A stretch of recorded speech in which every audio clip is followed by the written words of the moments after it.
آخر أخبار مقتل المحامية منجية المناعي.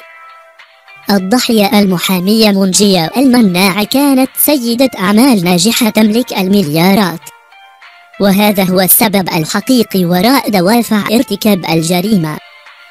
أبنائها الولدان وطليقها ومدير أعمالها قد شاركوا في الجريمة، وحسب مصدر التحقيق فإن ابنها الذي كان مقيم بفرنسا هو من قتلها وشوهها الجثة لتمس الجريمة، لكن فرقة الأبحاث والتفتيش للحرس الوطني بمنوبة والشرطة التقنية العلمية وكاميرا المراقبة يكشفون الحقيقة.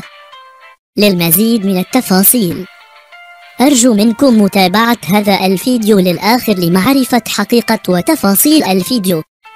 السلام عليكم ورحمة الله وبركاته. أهلا وسهلا بكم جميعا في فيديو جديد، معكم توتو اف ام. في البداية فلنصلي على الحبيب المصطفى رسول الله عليه أفضل الصلاة والسلام. ملاحظة هامة: هنالك من يتنمر على صوتي، ونعلمكم صراحة من ذوي الاحتياجات الخاصة وأننا نقدم هذا الفيديو كمحتوى متصدر البحث الآن، وعلى هذا الأساس ننقل الأخبار لا أكثر ولا أقل، مع التأكيد للجميع لكم كل الاحترام والتقدير. تفاصيل الفيديو: أكد مصدر من فرقة الأبحاث والتفتيش للحرس الوطني بمنوبة أنه تم إيقاف 3 أشخاص في قضية مقتل المحامية منجية المناعي، من بينهم ابنها الذي كان مقيم بفرنسا وطليقها وهو الأب لأبنائها الولدان المقيمان في أوروبا. وقد تم القبض على ابنها طبيب الأسنان المقيم بفرنسا، أما ابنها الآخر فهو مشارك في جريمة القتل وهو في حالة فرار خارج تونس، وهو مهندس في ألمانيا ولم يتم اعتقاله بسبب هروبه إلى ألمانيا. أما الشخص الثالث الذي تم اعتقاله فهو مدير أعمال لمحطة البنزين ومحل غسيل سيارات كانت تملكه الضحية المحامية منجية المناعي، وقد تبين أنها كانت سيدة أعمال ناجحة تملك المليارات.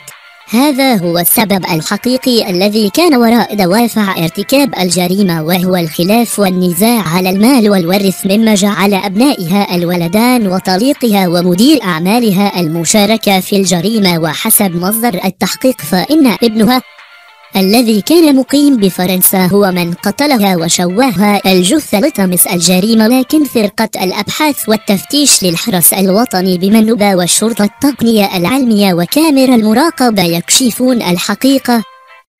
المحامية منجية المناعي هي أستاذة في الحقوق وناشطة سياسية تبلغ من العمر 58 عاما، رئيسة قائمة عن حزب المؤتمر الشعبي دائرة ولاية منوبة، لها ولدان مقيمان في أوروبا، مهندس وطبيب أسنان، مطلقة تعيش بمفردها في منزلها بمنطقة ولد الليل. بتاريخ يوم السبت الماضي 26 من أفريل 2025 تم العثور على جثة المحامية منجية المناعي محروقة ومرمية في مجرى مياه قناة وادي مجردخل في المركب الرياضي بولاية منوبة، وكانت الجثة مشوهة الوجه والصدر فقط. وتم التعرف على هوية الجثة المحروقة بالتحليل العلمي، وتم فتح بحث وتحقيق، وقد تبين بعد تفتيش منزل الضحية أن المحامية منجية المناعي تعرضت لجريمة قتل. وسنوافيكم بكل ما هو جديد.